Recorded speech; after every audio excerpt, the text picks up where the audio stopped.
Teleportation word तो सुना ही होगा आपने। इसका मतलब होता है बिना किसी मीडियम के किसी भी चीज़ को एक जगह से दूसरी जगह भेजना। ये बात तो रही चीज़ों को भेजने की। आज मैं आपको जो बताने जा रहा हूँ वो बिल्कुल चौंका देने वाला है। मतलब आज मैं आपको उन तरीकों के बारे में बताऊँगा जिससे आप खुद को टेलीपोर्ट कर सकते हैं। क्या हुआ, हैरान हो गए? कोई बात नहीं, चलिए बात करते हैं उन तरीकों के बारे में। मैं जो 2 तरीके आपको बताने जा रहा हूँ टेलीपोर्टेशन के, उसमें से पहला है मशीन के थ्रू टेलीपोर्टेशन और दूसरा है ब्रेन के थ्रू टेलीपोर्टेशन। तो पहले बात करते हैं मशीन वाले तरीके के बारे में कि मशीन से कैसे खुद को टेलीपोर्ट किया जा सकता है। जब हम मशीन की बात करते हैं तो एक ऐसी मशीन जो बहुत ज़्यादा एडवांस हो, आज की टेक्नोलॉजी से बहुत ज़्यादा एडवांस हो। मतलब मान लो एक ऐसी मशीन बना भी दी जो टेलीपोर्ट कर सके, तो उस मशीन से टेलीपोर्टेशन होगा कैसे, कैसे वो मशीन वर्क करेगी, कैसे क्या कुछ होगा, ये सब कुछ जितने भी सवाल हैं ना, ये बहुत इंटरेस्टिंग है। और आपको बता दूं ये इंटरेस्टिंग होने के साथ साथ बहुत ज़रूरी भी है। तो इस क्वेश्चन का जवाब होगा ये कि जब आपको टेलीपोर्ट किया जाएगा तो आपकी बॉडी से हर छोटी छोटी इन्फॉर्मेशन को कलेक्ट किया जाएगा। आपको पता ही होगा, जैसा हमने लास्ट वीडियो टेलीपोर्टेशन पार्ट 1 में भी बताया था कि बॉडी में अरबों खरबों एटम्स ऐसे होते हैं और उनकी अलग अलग इन्फॉर्मेशन होती है। मतलब हमारी बॉडी में अरबों खरबों एटम्स होते हैं जिनकी अलग अलग इन्फॉर्मेशन होती है। तो इन इन्फॉर्मेशंस को एडवांस मशीन में ट्रांसमिट किया जाएगा, वो भी बिल्कुल उसी सीक्वेंस में जिस सीक्वेंस में हमारी बॉडी में थी। आप समझ रहे हैं? मतलब जैसी हमारी बॉडी में जो सीक्वेंस था ना हमारे एटम्स का, उसी तरह उसी सीक्वेंस में सेम पैटर्न में मशीन में भी ट्रांसमिट किया जाएगा। अब तक हमारे पास बॉडी की पूरी इन्फॉर्मेशंस आ चुकी है, राइट? अब बात आती है बॉडी को टेलीपोर्ट करने की कि टेलीपोर्ट होगी कैसे। यहाँ तक तो था कि हमने इन्फॉर्मेशन कलेक्ट कर ली, अब उसके आगे का प्रोसीजर क्या है तो आपको बताता हूँ। तो टेलीपोर्ट करने के लिए हमें बॉडी को डीमेटेलाइज करना हो, जिससे बॉडी का हर एटम अलग अलग हो जाए।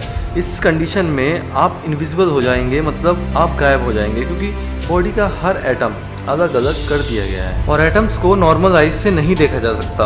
अब तक बॉडी को डीमेटेलाइज कर दिया गया है। अब जिस जगह पर बॉडी को टेलीपोर्ट करना है वहाँ एटम्स की इन्फॉर्मेशन को सेंड किया जाएगा।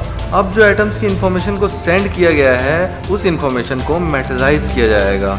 ये वही सीक्वेंस ऑफ इन्फॉर्मेशन है जो कि बॉडी को डीमेटेलाइज करते समय एटम से मिली थी। अब ये सीक्वेंस ऑफ इन्फॉर्मेशन को मेटलाइज करने पर सभी एटम्स वापस वैसे ही मिल जाएंगे जैसा डीमेटलाइज करने से पहले थे।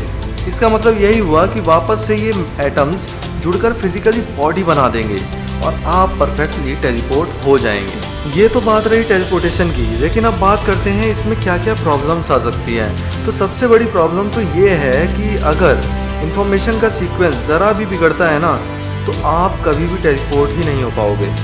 ठीक उसी तरह जिस तरह सॉफ्टवेयर का एल्गोरिदम बिगड़ने पर सॉफ्टवेयर काम ही नहीं करता, ठीक वैसे ही। और अगर टेलीपोर्ट हो भी गए तो आपकी आइडेंटिटी बदल जाएगी। मतलब मेरा मतलब ये है कि आपका फेस बदल जाएगा या शरीर में बदलाव हो जाएंगे, ऐसा कुछ। ये तो था टाइप 1 टेलीपोर्टेशन बाय मशीन। अब बात करते हैं type number 2 teleportation by brain के बारे में।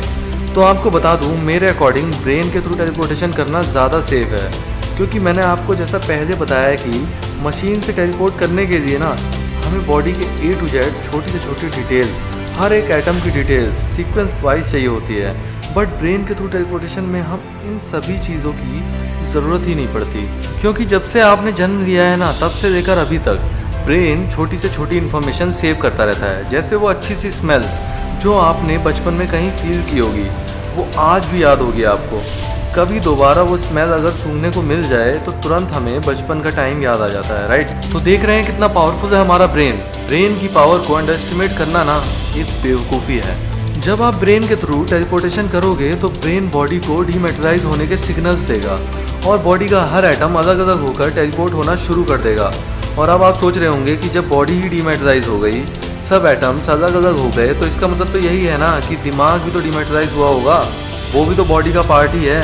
तो अब दिमाग ही नहीं रहा तो जहाँ बॉडी को टेलीपोर्ट करना था उस जगह बॉडी अपना आकार कैसे देगी भला? तो ये कि जैसे आप अपने कंप्यूटर की प्रेस करते हो और कंप्यूटर को कमांड देते हो किसी काम को करने के लिए और अपना हाथ उस बटन पे से हटा देते हो।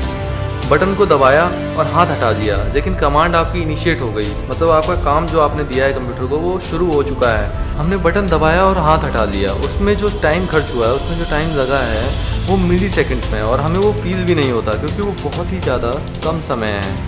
तो इसलिए हमने बटन को कंटिन्यूस नहीं दबाया, तब भी हमारी कमांड प्रोसेस हो गई।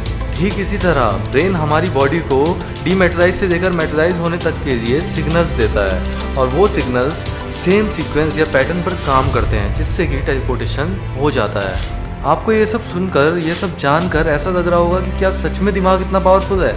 तो मेरे दोस्त, जितना हमने कभी इमेजिन भी नहीं किया ना, दिमाग उससे भी बहुत ज़्यादा पावरफुल है। बस देरी है तो इसको समझने की, जो कि इतना आसान भी नहीं है। एक बार आपने अपने माइंड पर काबू पा लिया तो आपको कुछ और पाने की ज़रूरत ही नहीं है। आज के लिए बस इतना ही। बने रहें हमारे चैनल गेम फॉर यू पर। वीडियो पसंद आने पर लाइक करें, कमेंट करें, शेयर करें और सब्सक्राइब करें हमारे चैनल गेम फॉर यू को, और बेल आइकन दबाना ना भूलें। Thank you.